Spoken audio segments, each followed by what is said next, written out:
आज मैं बहुत दिनों बाद आपसे मुखातिब हुई हूँ और मैं आज बात करने वाली हूँ अज्ञान के बोध के बारे में।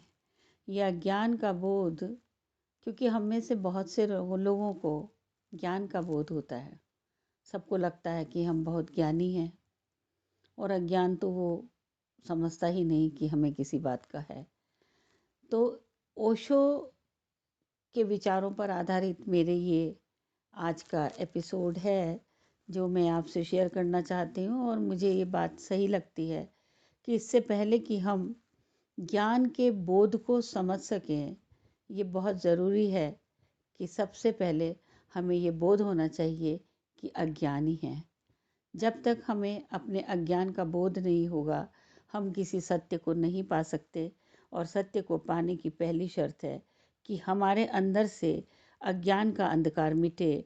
और ये जो ज्ञान का झूठा प्रकाश है, इसको बुझा देना बहुत ज़रूरी है।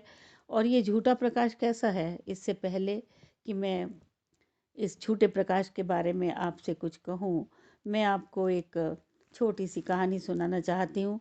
और कहानी ये थी कि एक पूर्णिमा की रात थी और एक नाव में एक लेखक बजरे में बैठा हुआ था। एक छोटी सी झोपड़ी थी उस नाव के ऊपर, और उसके अंदर वो मोमबत्ती जलाकर अपनी कुछ कविताएं, कुछ कहानियाँ उसमें लिख रहा था कि वो लिखते लिखते थक गया।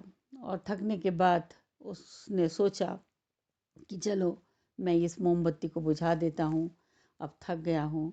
लेकिन जैसे ही उसने मोमबत्ती बुझाई तो क्या देखता है कि जो उसकी झोपड़ी थी, जो उस बजरे में, जो उस नाव में उसकी जो झोपड़ी थी, उसके झिर्रियों से पूर्णिमा की रात्रि थी वह, और वो चाँद की रोशनी उसकी पूर्णिमा में आई। पूर्णिमा की चाँद की रोशनी उसकी झोपड़ी में आ गई। तो वो इतना सुंदर लग रहा था उसको, जो उसको पहले ज्ञात ही नहीं था। वो अपने ग्रंथों में लगा हुआ था। बाहर आके देखा कि चारों तरफ एकदम गहन सन्नाटा था और आसमान में पूर्णिमा का चाँद पूरी शिद्दत से चमक रहा था। तो उसने देखा, वो तो भूल ही गया था कि मोमबत्ती का छोटा सा टिमटिमाता हुआ जो प्रकाश था, वो बाहर जो चांद का प्रकाश था उसको रोके हुए था। और जैसे ही उसने अपनी मोमबत्ती बुझाई, वो उसकी रोशनी चांद की उसकी झोपड़ी में आ गई। और तब उसको लगा कि अरे, मैं कैसा अभागा हूँ, आधी रात मैंने बेकार ही खो दी। चांद की अनुपम ज्योत्सना मिल सकती थी, चांद का शीतल प्रकाश मिल सकता था, और मैं अपने ये ज्ञान रूपी टिमटिमाती हुई मोमबत्ती में बैठा रहा। बहुत ही कम लोग ऐसे हैं जो पूरे जीवन में से आधा जीवन भी सच्चे प्रकाश को पाने के लिए भटकते हैं या उनके जीवन में संभावना बन पाती है। अधिक लोग तो जीवन गंवा देते हैं टिमटिमाती रोशनियों में, और उनको लगता है कि वो बहुत ज्ञानी हैं। मोमबत्ती जलाए रखते हैं, इसलिए उन्हें कभी भी सत्य का प्रकाश उपलब्ध नहीं हो पाता। यह हमारा जो ज्ञान है, झूठा और उदार, यह मोमबत्ती की तरह धुआं देता हुआ प्रकाश है। इसे बुझा देना ज़रूरी है।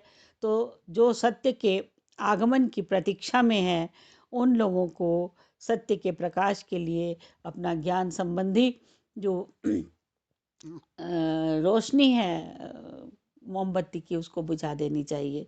और तभी वो सत्य का प्रकाश पा सकता है, और तब उसे अज्ञान का बोध होता है। और जब अज्ञान का बोध होगा तो सबसे पहली बात ये होगी कि आपका जीवन एक रहस्य से भर जाएगा। एक बहुत बड़ी मिस्ट्री आपको घेर लेगी, और जीवन रहस्य से ही तो भरा हुआ है। थोथे ज्ञान की वजह से उस रहस्य पर हमारी दृष्टि नहीं जाती। जैसे ही आपकी दृष्टि उस रहस्य पर जाएगी तो आपको पता चलेगा कि चारों तरफ एक रहस्य है। रहस्य का अनुभव मनुष्य का समाप्त होता जा रहा है।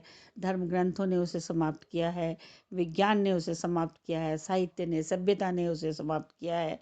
और कोई उस रहस्य का अनुभव नहीं कर पाता, क्योंकि हर चीज़ के लिए उसने व्याख्या कर ली है, हर चीज़ के सिद्धांत बनाए हैं, और मामला समाप्त हो गया है।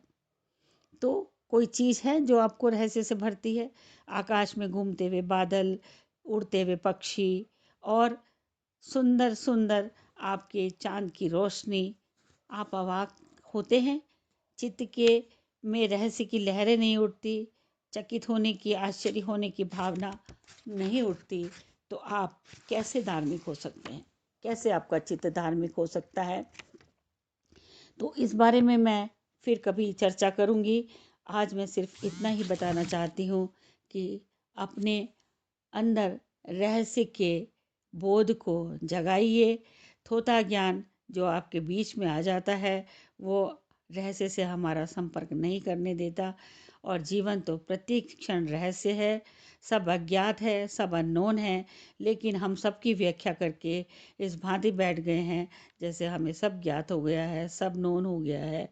और इससे रहस्य का जो सौंदर्य है वो समाप्त हो गया है। और जिस चित्त में रहस्य नहीं है, उस चित्त में धर्म कैसे होगा? जिस चित्त में रहस्य की लहरें नहीं उठती, आश्चर्य की, चकित होने की, वह चित्त धार्मिक कैसे हो सकता है? तो जहाँ चीज़ें अज्ञात होती हैं, अननोन होती हैं, वहाँ रहस्य समाप्त होता है।